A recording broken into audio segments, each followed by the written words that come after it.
The numbers that can save your gym or help you retire wealthy are now available for free.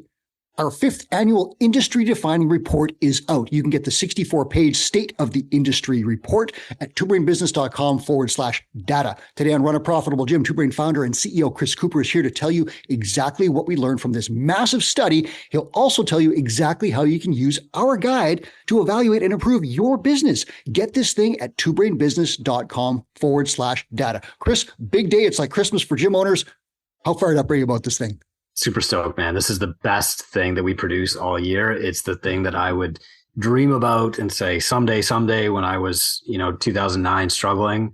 And I think it's what changes our industry from guessing to a scientific process that's actually changing the entire fitness industry. And I think we could charge for this too. I think we could charge for this, but we're not. We're going to give it away and solve a ton of problems for a ton of people. And this is the industry, the stuff that you and I wished we had 10 years ago when we were making mistakes left and right. Yeah, other people do. I mean, Ursa, they're called something different now, but they used to charge $1,500 for this thing. And it was a fifth the size of what we produced.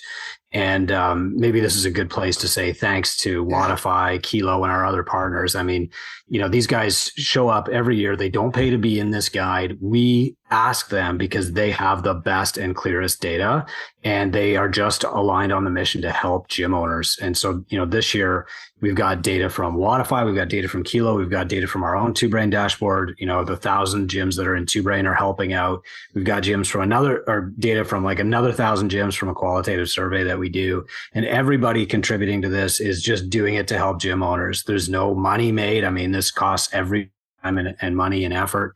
And, it's a massive undertaking. So thank you to our partners and everybody that participates. Yeah, this was our greatest survey response ever. It was incredible how many gym owners took some time to say, hey, I want to be a part of this. I want to help move the industry forward. And we're going to talk about that in the closing section here. But it was great to see all these people supply their data and help us do this. So everybody who clicked the link out there and filled out our survey, I appreciate that a great deal. So Chris, let's get into it. I'm going to do some screen sharing while you talk. But first, I want to tell people Thank you. This guide is different. We're not just presenting data and saying, here is the number. You actually set it up so people can use this to evaluate your business. What's going on here? Well, one thing you and I do every single day, Mike, is try not to just write knowledge and essays and stuff. What we try to do every single day is tell people exactly what to do, do exactly this thing to grow your business. And we've been getting better and better and better at that every year. And this year we took it into the state of the industry. So now we can say okay, you can actually rate yourself as you're going through this guide. It's a guide that you do, not a guide that you read. And the first few times that we published it, it was interesting because we could say here's the average price for a class. And then it was up to the reader to decide am I over, under, should I be charging more? But now we've made it clearer than ever that you can rate yourself and you can actually set your priorities for the gym. So if I'm thinking ahead right now for 2025, which all of our gyms in Two Brain are doing, I'm looking at my priorities by going through this guide. And I'm saying, where are my biggest opportunities to grow my gym? Well, I'm a red in monthly revenue, but I'm a green in client headcount. Well, obviously I need to fix the red thing first. So what is the problem? I've got lots of clients. I don't have revenue. The solution is probably ARM. I need to include. So then I can say, okay, well, now what do I do? Well, I'm in gymownersunited.com and there's a free guide on ARM and I can read that guide, increase ARM, boost my rates, whatever I need to do. Now, of course, it's way easier to have a mentor guide you through this process, but I want people to be able to read the State of the Industry guide, say, that's exactly where I am, and know what the next step is for them. Yeah. And I think it's 13 of those red, yellow, green charts scattered throughout the book. So we're giving you all sorts of data. Chris's analysis is in there and saying, here's what you should know or understand from these numbers. And then we're giving you these scales saying, this is what the bottom third of survey respondents did. This is what the middle are at. And this is above average. And if you look at that, you can say literally, whoa, I am way below average here, but I'm above average here. And you know what you should focus your time on. And away you go. So you can literally use this to make improvements. So Chris, let's dig into it. I showed the chart there, but I'll get into it a little bit more. We're going to talk about revenue. So 20,000 in big group gyms, it's $20,000 to $27,000 a month across sort of all 4 gym types. Big groups, the average is about 25,000. And in Wodify's revenue stream analysis, they gave us this really great thing to show us exactly where this money is coming from. 88% of the revenue is coming from classes for most gyms. And that's incredible. So what's the problem here? And how does this model differ from our top gyms? Well, so the way that we broke these gyms down in the guide is important to understand. Like a big group means that your primary service, the thing that you sell the most of, is a group class. So that might be a Fit Body Boot Camp. It might be CrossFit. It might be a spin class, whatever that is. Like that's your primary offering.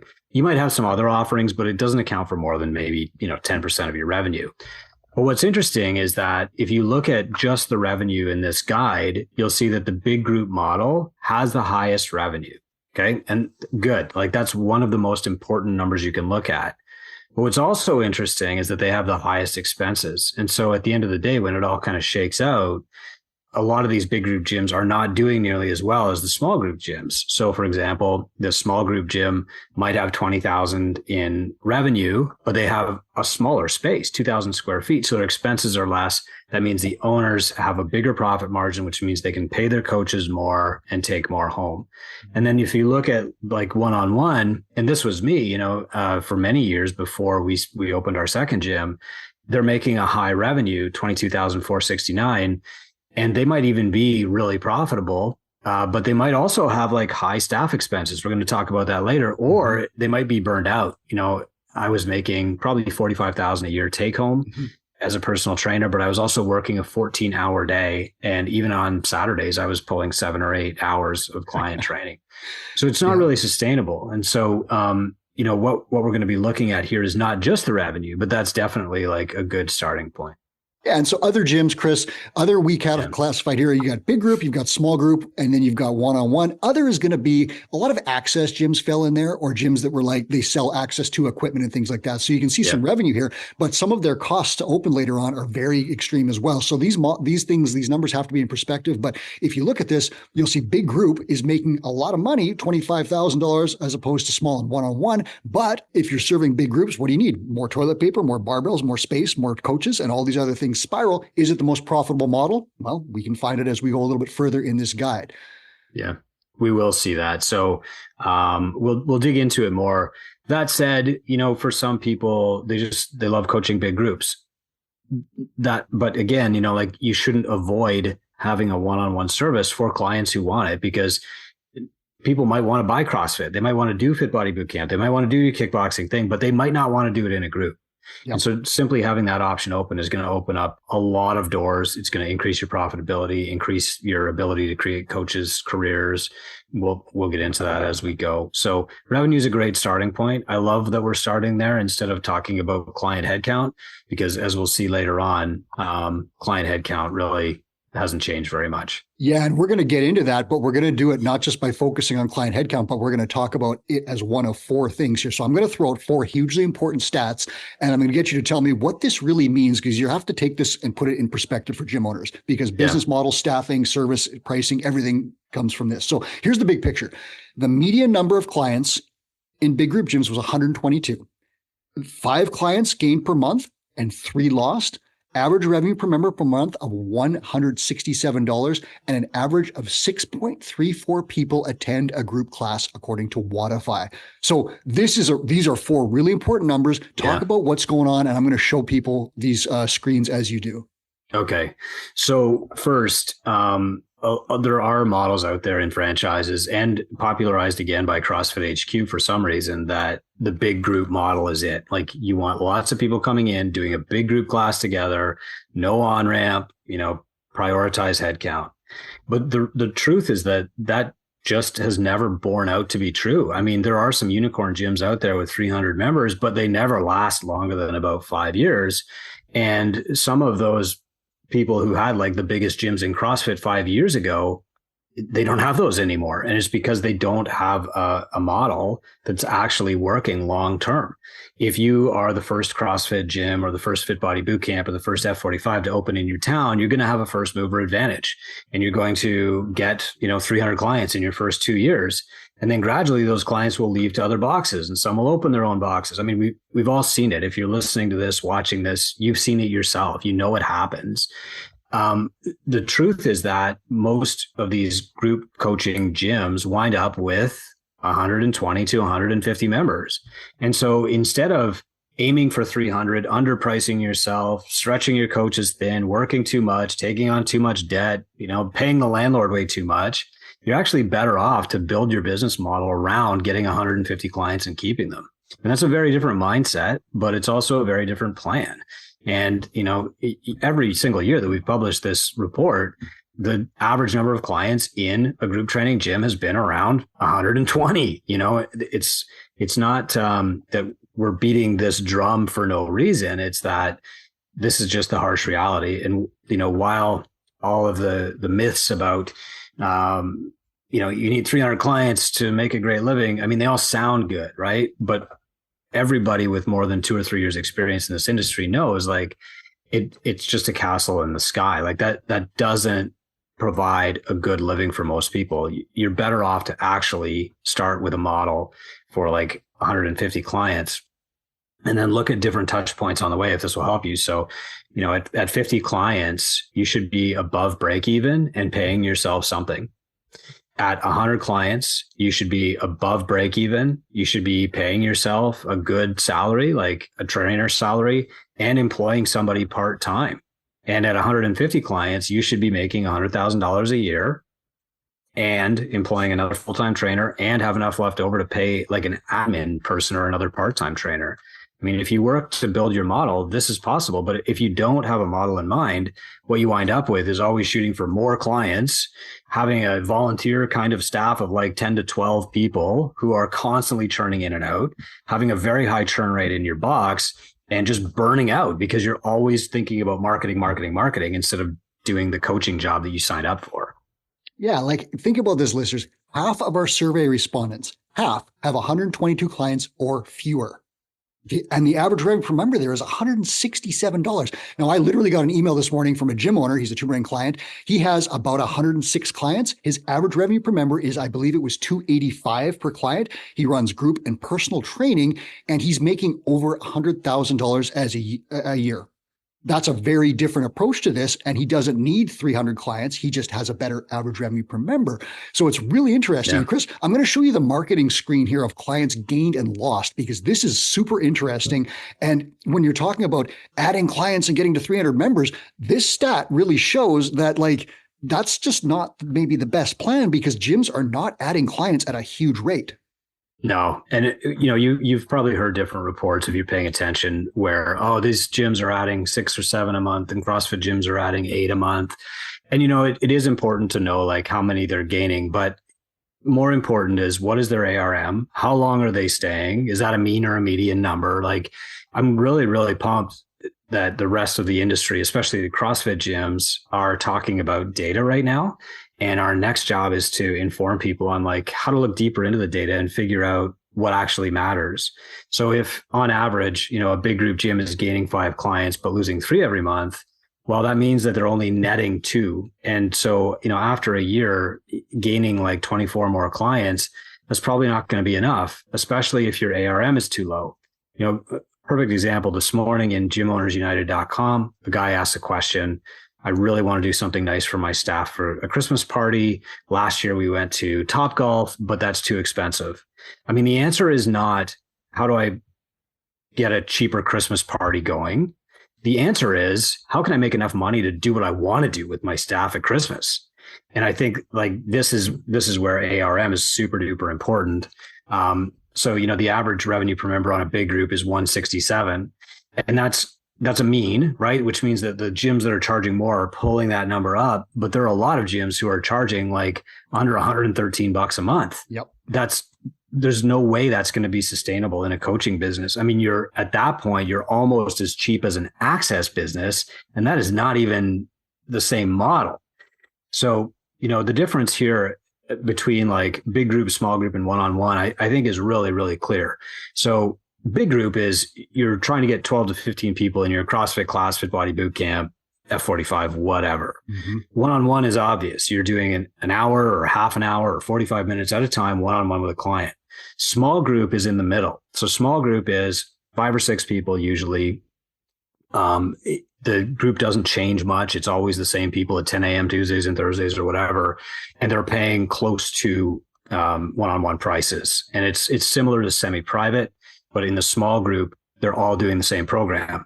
And we called it out in this guide to make the point over and over that like, this is how Greg Glassman coached people. If you're a CrossFit gym, this is how the kind of one-on-one personal training industry has evolved since I started way back in 2000. It's small group where people are getting a lot of one-on-one attention. They're paying very close to a one-on-one rate, but you're working with 5 or 6 people at a time. But here's a brutal thing, Chris. There are some big group gyms, and I was guilty of this, that think that like we're serving big groups, but they're actually running a small group or one-on-one model where only a few people are showing up to class. Like I remember my morning class, one person, I was doing PT for $7 essentially. Check this out, Chris. This is a big one. Across all of Wodify's gyms, we're talking thousands of gyms, the average class has 6.34 people in it.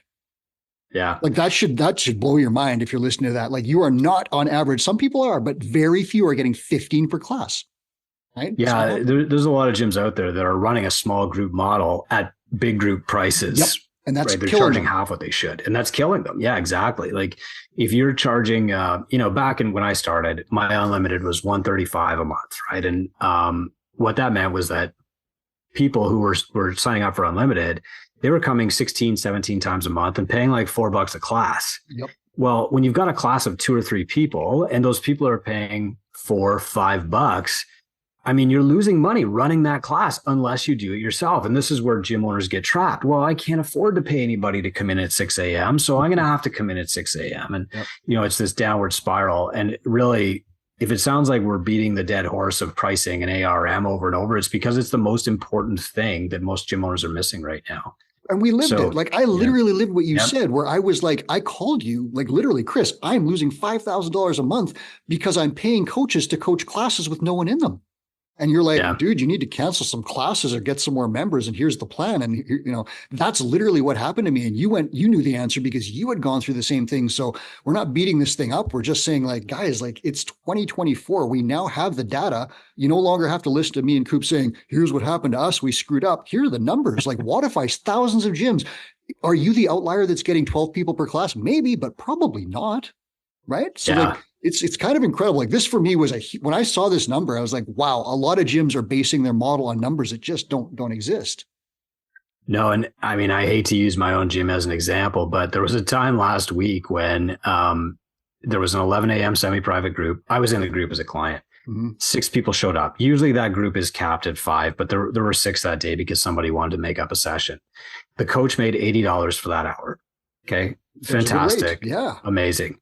The next hour was our group class, like a HIIT class, and 6 people showed up and he made like $30 for that hour, 33 or something. Still better than I was paying, but the disparity is huge. And you can see him doing the math, right? Like, wait a minute. And I don't blame him. In his shoes, I would have been doing that math up and down for 60 minutes straight. And the thing about the semi-private model that we run is everybody has their own program. So, it's a very interesting conversation. Instead of choreographing a class through the warm-up and the whiteboard brief and all that stuff, it's like, okay, Chris, today you're working on back squat and, Natasha's working on deadlift and, I see Lauren also has deadlift, and Bev is working on step ups or whatever.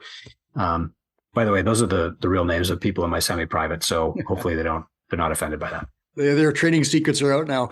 And we're not bashing big group gyms. Like you can make that work. Like a two-brain mentor will help you with any model that you want to pursue, but we're going to point out the pitfalls and say like, if you do this, watch out for this. And if you do this, this is the path. And that's the whole thing, because I pursued great big groups. It didn't work. I started selling personal training. Everything started to get better, but I was still focusing on big groups. But some of my big group clients really wanted personal training. Right. So there's some interesting things that we'll get into there. Chris, I want to show you this. We just talked a little bit about gyms that are adding clients and losing clients and so forth. I'm going to show you a marketing stat that I saw this and my jaw just about hit the floor. So let me throw this up for you.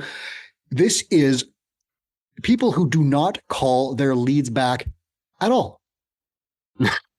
Like literally someone calls and says, hey, I really want to start training at your gym, or sends a message or whatever. And the response is crickets.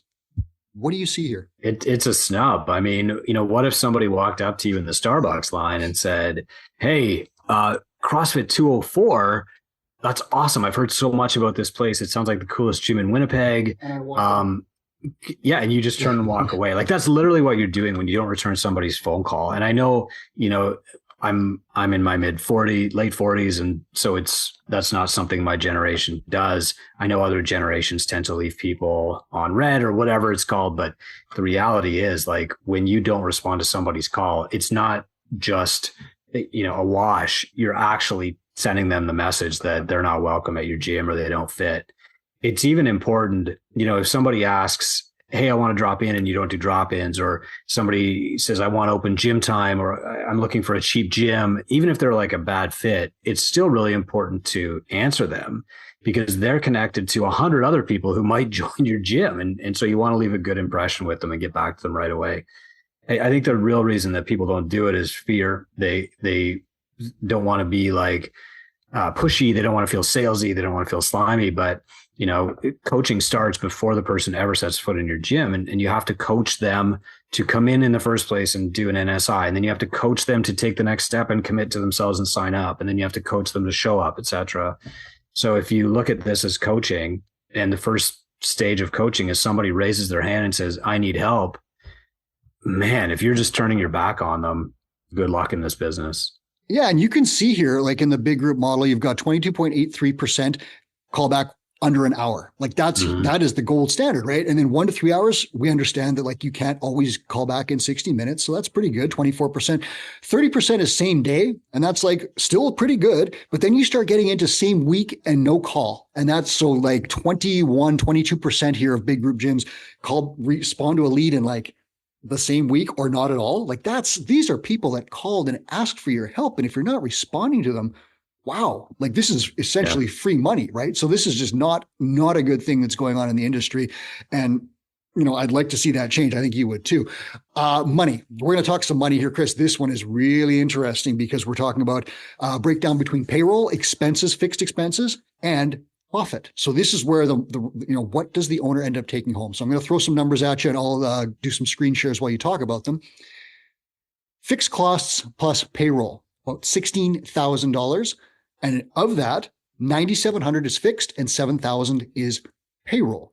So that results in about $7,200 to $7,300 profit for the owner. So of a $24,000 gross revenue, we've got 40% fixed, 30% payroll, 30% profit. Chris, what do you see here? Like, are these numbers good? How can you improve them? And I'll pull up some screens as you talk about this stuff. Yeah, thanks, man. So that first example that you gave is good. None of us got into this for the money, but we all quickly realized that lack of money will kill us. And if we don't have money, we're out of business. And I mean, the business needs money, but the owner needs money too.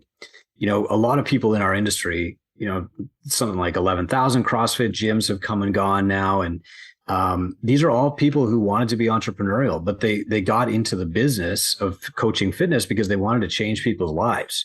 And when they leave the industry, they might give you a reason like, I was burned out, or, my rent doubled, or, I couldn't stand paying the government taxes anymore, or somebody forced me out of business. Competition opened up. But all of these are solvable problems if you're profitable, right? Like if you're profitable, you don't really care about the competition. You might take them a coffee. And if you're profitable, it's a pain when the rent goes up, but it's manageable. It's not going to put you out of business. And, if you've got stress at home, but you're profitable, well, you're not going to have nearly as much stress. You can buy yourself more time if you're profitable. And so, the key here is like, you have to be profitable. And we used to point to $100,000 net owner benefit as the goal. Now it's the standard. Like you have to be profitable to that level, or you can't stay in this business. You'll be running an unsustainable effort and, doing it at your own expense. The problem is that like a lot of us get into this business to help people, and the people that we wind up helping the most outside of our clients are the landlord and the government. And I think a lot of us have had this morning epiphany where you're pulling into the gym at 4:30 a.m. The gym's not paid you for the last 2 weeks, but the rent is due, and you're looking at like the landlord's office. And I'm going like this because this was me with, one of my gyms, and you're like, man, that guy's getting paid. I'm working for him. Or, the tax time comes at the end of the year and you're like, man, the government just took home as much this month as I did. I'm just working for them, and maybe I don't even support them. Like, what am I doing here? And that's what really knocks people out of the business, is this frustration of like, I am working to pay the government and Visa and the landlord, and I'm not making anything myself. And it can even work like, hey, my coaches are making money here, but I'm not. Mm-hmm. And so this entrepreneurial poverty becomes a massive problem if your ratios aren't aligned. Yeah. What creates this misalignment? Overpaying staff. I hate to say it, but it's true. Like, you need to pay yourself first, because you are the crash test dummy here. Second is overpaying the landlord. You've taken on way too big of a space, way more than you needed, and you're following the wrong plan or no plan to make money, or like you're just not familiar enough with your metrics. And so when tax time comes, you get nailed with a big bill that you're not expecting, and you're out of business because you have no way to pay it. So it's really important to understand these. Well, do you remember, Chris, that when we first started the show, we looked at the revenue, the gross revenue, and we saw that the big groups outpace small group and one-to-one. But check out this graphic here. So we've got, this is survey respondents' average monthly fixed costs. So big group has the highest fixed costs aside from other, and other, of course, we talked about, those are access gyms. So they might have like a big space and a lot of machines or something like that. So we'll leave them out for now. But big group made the most revenue, but they've got the highest costs. Yeah. So, I mean, it's very kind of them. They're very generous to be running a model that pays the landlord the most and pays the government the most. But I really want gym owners to be working on a model that pays them the most, so they can reinvest and pay their coaches more, get their coaches more credentials, or whatever they want to do. The biggest is not the best. Best is the best. And, the best model will return the best results to the client, the coach, and the owner too. So if I look at this. Talk about the red zone. Like what's going on here? Yeah. So like fixed expenses are the things that you pay every month on a recurring basis, right? Like your rent is fixed. It's not variable. You don't negotiate every month. So if I look at like, every $10 that the owner of a big group gym is making, $3 of those dollars goes straight to the landlord, and that's like best case scenario. Worst case scenario, 5 out of that $10 goes straight to the landlord. I mean, on behalf of your landlord, hey, thanks a lot. It's super cool of you. Small group, you see like way less, where you are maybe paying 20% in the best case scenario to like a landlord and the loan company. And that's because you're not taking up as much space, which means you're not consuming as many utilities, which means you're not paying off the big equipment loans anymore. And one-to-one, 23% going to fixed costs. I mean, most one-on-one gyms, they are fairly, I wouldn't say frugal, but efficient with their space.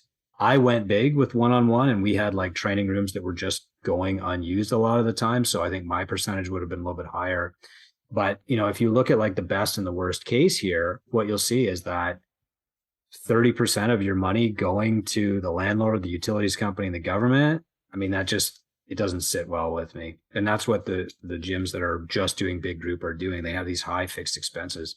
And then, of course, that creates this other domino effect of like, holy crap, I need more revenue. I will take any dollar that's available to me.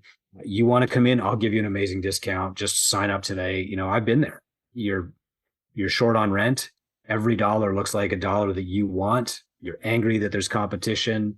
You're broke. You're willing to like undermine, screw your own clients by giving other people discounts that they can't have, et cetera, and hoping they don't find out. Like it's a horrible way to live. So like, look at this one now. Now we're adding in survey respondents' average monthly fixed costs plus payroll. And this is a scenario you talked about where you might be paying the government and the landlord and your staff, but not making a lot. So check this out. These are the total numbers here. And this money goes out before you get paid. This is what we're looking at. 16,000, 12,500, 17,300, 21,000. That's fixed plus payroll. And again, we look back at those gross revenue numbers. Those are starting to creep up. That's eating into what's left for you as the gym owner. And here are the percentages. If we add those up, pardon me. So we've got percentages going on here, staff expenses and fixed costs as a percentage of gross revenue. If you're getting into 75% plus, you are in trouble. Yeah. I mean, so, on the previous graph that you showed, Mike, it's really important to know that number if you're a gym owner. So years ago, pre-COVID lockdowns, I had an amazing GM and head coach, and they wanted to buy shares in the gym. And I said, okay, here's what Catalyst makes per month. And they were like, whoa, that's amazing. And then I said, but here's what we have to make per month. Like, here's what goes out. And that number for us was around 15,000. Mm-hmm. And they said, well, what happens if we don't make 15,000 in a month. And I said, well, then, we put money in from our accounts. Chris is riding his bike to work. Yeah, exactly. Like I'm literally pulling money out of my checking account and putting it in the gym if we don't make that number. And they said, well, when's the last time that has happened? And it had been years, but it had happened. It happened. Yeah. I mean, like 2009, that was happening pretty regularly. Mm-hmm. And so I didn't want to paint them this rosy picture where it was going to be all upside. And that was enough to scare them. And it should be like only, 3% of our population are entrepreneurs. Everybody else should be scared off, because it's like, let's imagine this scenario. The gym makes $1,000 less than it needs to cover its fixed costs and payroll. Where's that $1,000 coming from? Out of my checking account? Like, I don't think so, And so that's an important number to know as you break even. I did the exact same thing, Chris. I laid it out for my staff people. I showed them exactly what happened, and they said, where is the money going? There's so much revenue. And I laid it out, and they're like, that's not right. But it is. Like, that's literally what happened. I was in that 75% red plus area. Yeah. I think a lot of your staff and clients, I mean, they have no exposure to business. So they look at your books, they look at your Wodify, they look at whatever, and they're like, wow, $25,000 this guy makes a month. He's a millionaire. And the reality is, like, they don't know what the costs go out. Now, should you sit them down and show them how broke you are? No, there's no need to scare them. But if somebody's thinking about equity or buying a gym or starting their own gym, you should have this conversation with them, just like we do with gym owners. Mm-hmm.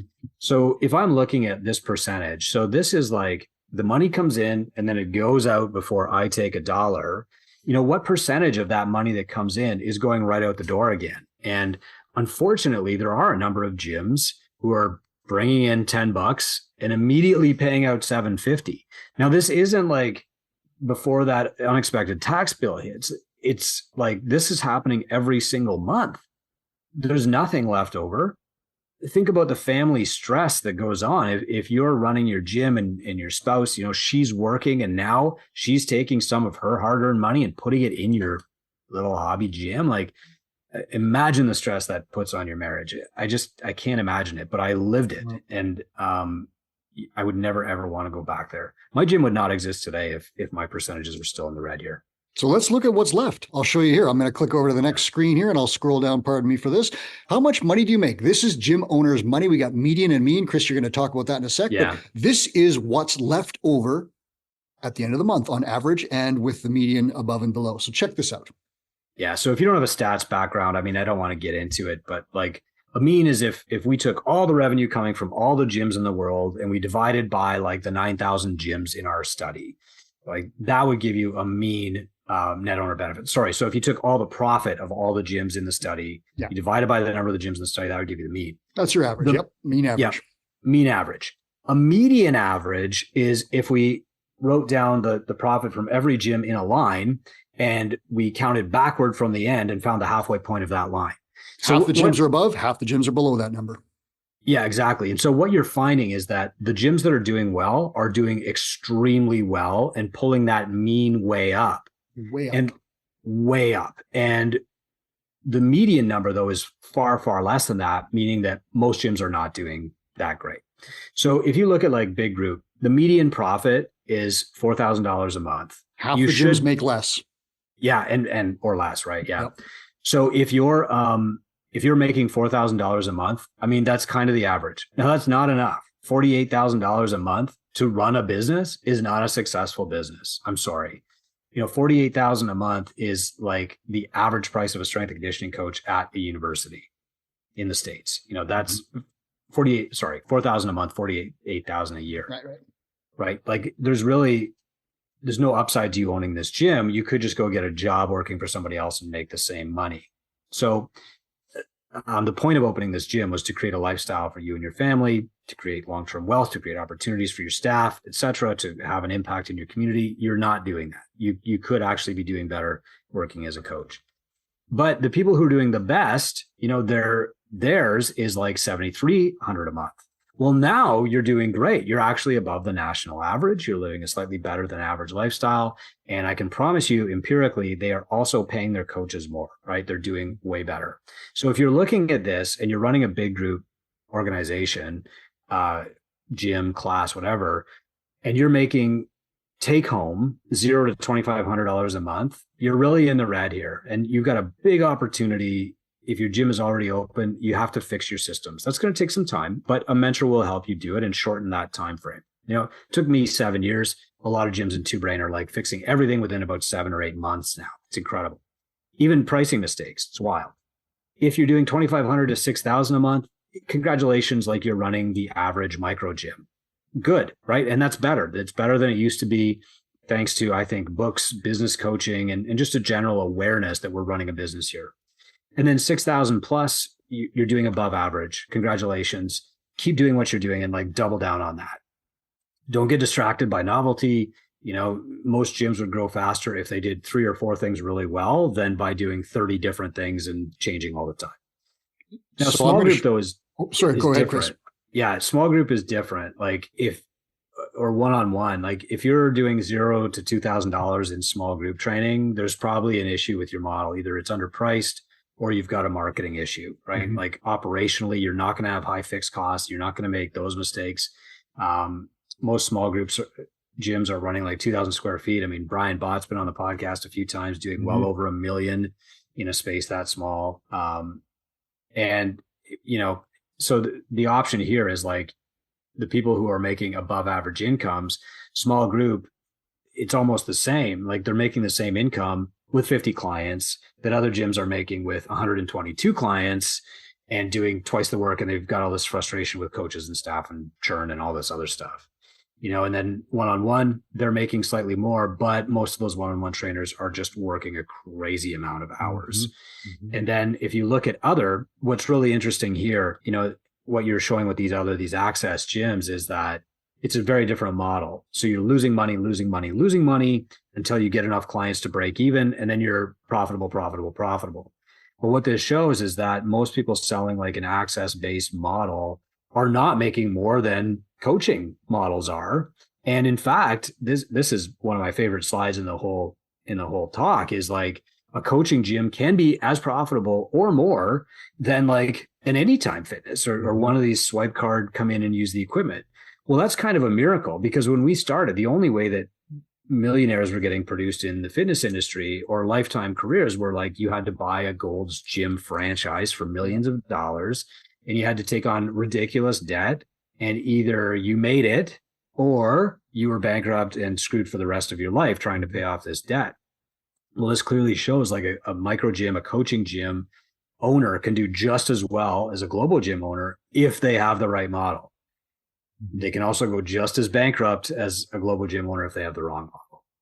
Yeah. And so you talked about the average and the median and so forth. I was able to look through the data set and you could see in there were some people that entered monster numbers for their profit. Yeah. Like we're talking like $20,000 a month in profit, like what they take home from the gym. Who are those people that are bringing up the average? And I'll show them to you. And Chris, tell me who these people are.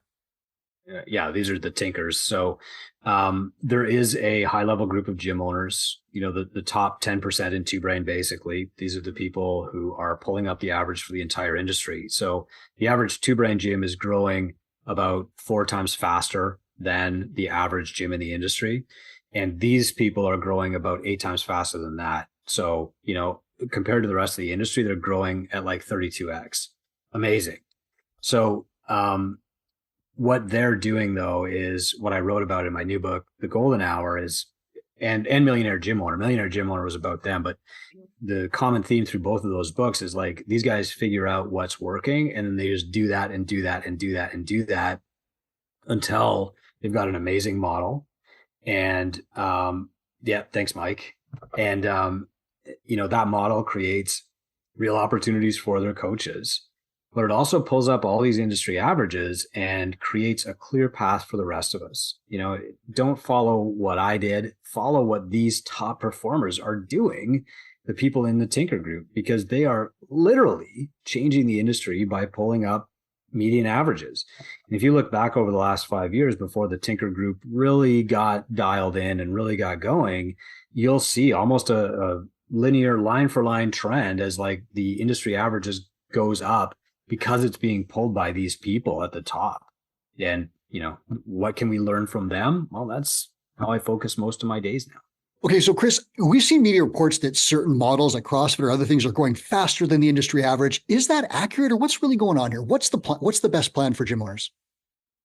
Well, the best plan for gym owners is to understand that the model and the method are different. So you can choose any method you want to. I love CrossFit. Other people might choose bodybuilding. They might choose spin. They might choose Fit Body Bootcamp. Like any method you want, right? That gets results. Your method is the tool, the set of tools that you have to change people's lives with. And CrossFit's a great tool, but it's not a business model. Like there is no model that says you have to run big group classes if you're doing CrossFit, or By you design, can't Greg have. set it up like that. Exactly. Yeah, he was small group, right? Like I don't think he ever coached a class on a regular day of more than like 5 or 6. And it was, you can hear the interview on the Two Brain site with Greg at his kitchen table where he described that. You can also go way back into the old journal archives and read about the progression from one-on-one to basically small group. But there's nothing that says also like, hey, look, just because I'm running a Fit Body Boot Camp, I shouldn't do a one-on-one on-ramp or have a one-on-one option available. And so what sometimes happens though is like these franchises, they confuse their method with their model. And so what they'll say is like, well, we don't do zone 2 training because we're CrossFit, or we don't do on-ramp because we're F45.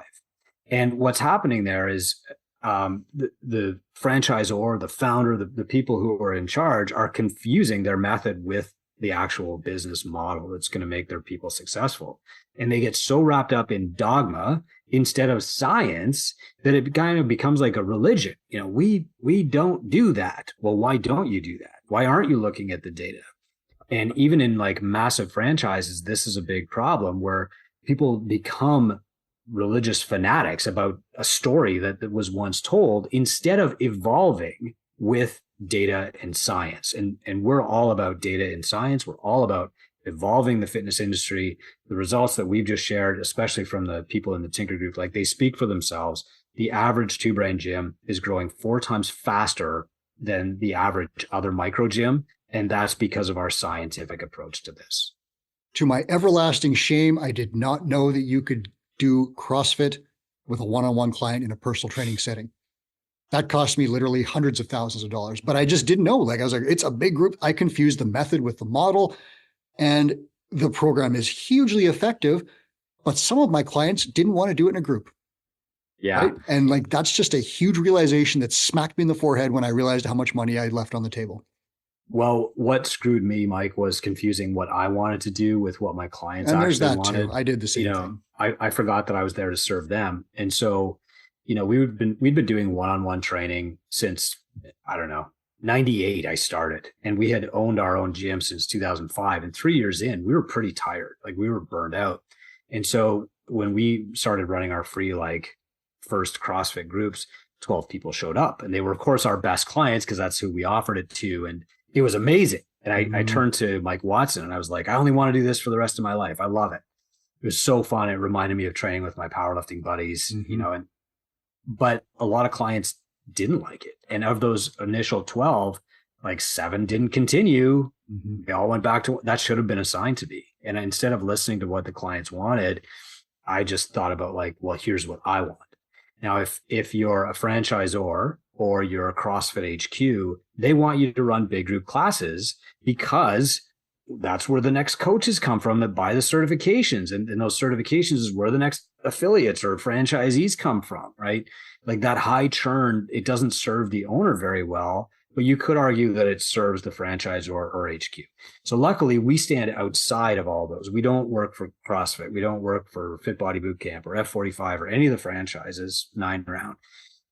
We stand outside, and that means we are free to do science. We're free to say, hey, the emperor is not wearing any clothes. We're free to look at data and make decisions on that instead of the dogmatic approach of like adhering to, what everybody else says or does. Well, you and I had these conversations, literally the war stories of whatever. We had these back in like 2008, 2009, when we were both like, hey, man, are you making any money? And like, no, how about you? And it was like, that's how it went. Or you'd go to like a fitness competition, you talk to other gym owners, and after you kind of broke the ice a little bit, you'd be like, how many members do you have? And are you losing like 20 a month? And it was these horrible conversations that's how it was like the early days of heavy metal, where you were trading tapes in the parking lot, right? Like you were getting this information from your buddies here and there. Some of it was legit, some of it was made up.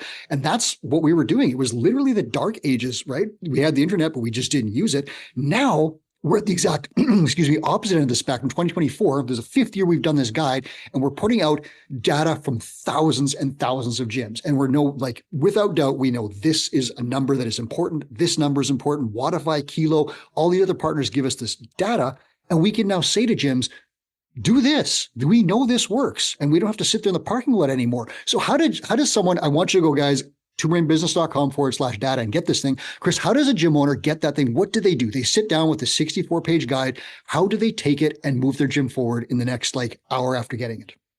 Well, you know what we're going to do is we're actually going to sit down with the guide, print it out, and sit there with a pair of scissors. And we're going to cut out every single graph and just say okay, where are we red? Let's fix those things first. Where are we yellow? Nice. And where are we green? Yeah. And the next thing that's going to happen is the manager at my gym, Felipe, will get on a call with his two-brain mentor and say, here's my obvious biggest opportunities.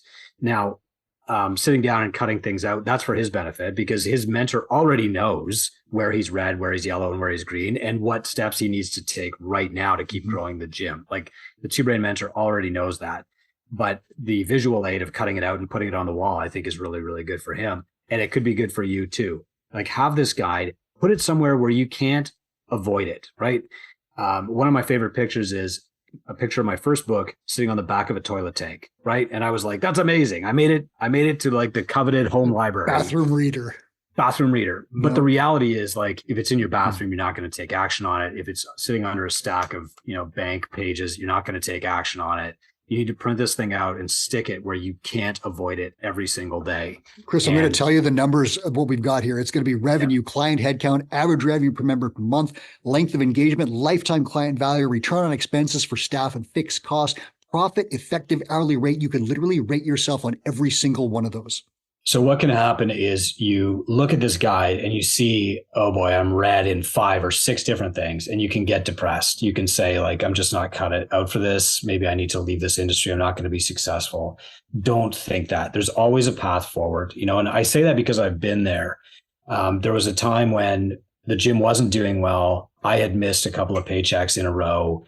Robin and I were fighting over the grocery bill, and I was looking for help, and I went looking for mentors, and I found this one guy who was big in the CrossFit space. And I read a few of his emails, and I thought, man, if I have to act like this is not the industry for me. He just felt like a slime ball. I need to tell you, you can do this the right way. You're in this for all the right reasons. You're helping all the right people. You can do it in a way that makes you feel proud of what you've built, and proud of the impact that you're making, and proud of the legacy that you create. You don't have to be a slime ball to improve your ARM. There is a path forward. That path starts with understanding where you are. So if you see a lot of red as you're reading this, that's just step 1. It's not the last step. It's the first step. You need to know how you're doing. You need to have a clear picture of that. And now that you know, you can take steps to fix it. And I'm sure you said that to a member of your gym who's come in and they're weighing 400 pounds and they're depressed. They're feeling like nothing's going to change. And you have said, let's just take the first step, hold my hand. And that's what I'm saying to you now is, if you see some opportunities to improve your gym by reading this guide, mission accomplished. I'm happy. If you see something that depresses you in the guide, reach out to me, go into gymownersunited.com, send me a DM through that group, and I will put you in touch with people who can help. You can also book a link if you want to talk about this. Book a link. Book a free call with a two-brain mentor. They're going to talk about this in the show notes. So if you want to do that, you can DM Chris directly through the Facebook group, Gym Owners United. You can also book a call via link in the show notes. And I'll tell you one more time, if you do not have this guide, I encourage you to get it, twobrainbusiness.com/data. data. It is free. It is 64 pages. You can use it to figure out exactly what you should do today to build your business. And if you want to figure out some of that stuff, you can also pick up Chris's new book, The Golden Hour, which is going to help you use 60 minutes a day, no joke, to build your business. And you can apply the Golden Hour to that book. So you got a whole package of stuff. But if you're floundering, go directly to Chris, DM him on Facebook, or book a call with a Brain Mentor. Chris, thanks so much for going through this in detail. And I can't wait to see what gym owners do once they rate themselves and start improving. Can't wait to see the results come in even better next year, Mike. Thanks for doing this. And thanks everybody for doing science with me. We will push the averages up next year and we'll have this report for you as well. Thanks for listening. This is Run a Profitable Gym. I'm your host, Mike Warkentin. That was Chris Cooper. Get this guide to brainbusiness.com/data.